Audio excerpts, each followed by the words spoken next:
સ્થાનિક સ્વરાજની ચૂંટણીનો ધમધમાટ છે। પ્રજાની સેવા માટે તલપાપડ થતા જે ઉમેદવારોને તક મળી છે તે સૌ શક્તિ પ્રદર્શન કરીને ફોર્મ ભરી રહ્યા છે।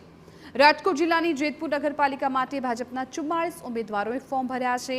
આ સમયે સ્થાનિક ધારાસભ્ય જયેશ રાદડિયા હાજર રહ્યા। ગીર સોમનાથના ધારાસભ્ય વિમલ ચુડાસમાએ ચોરવાડ નગરપાલિકાના વોર્ડ નંબર 3 અને તેમના પત્નીએ વોર્ડ નંબર 4 માંથી ફોર્મ ભર્યું। લોકોનો ભરોસો અમારા પર છે એમ કહી વિમલ ચુડાસમાએ જીતનો વિશ્વાસ વ્યક્ત કર્યો હતો। તો અમરેલીની રાજુલા નગરપાલિકાની 28 બેઠકો માટે ભાજપના ઉમેદવારોએ ફોર્મ ભર્યા। તમામ ઉમેદવારોને રાજુલામાં ભાજપ ક્લીન સ્વીપ કરશે તેવો ભરોસો છે। સુરતમાં વોર્ડ નંબર 18 થી ભાજપના ઉમેદવાર જીતુ કાછડે રેલી કાઢી મેયર અને ધારાસભ્યની હાજરીમાં ઉમેદવારી નોંધાવી।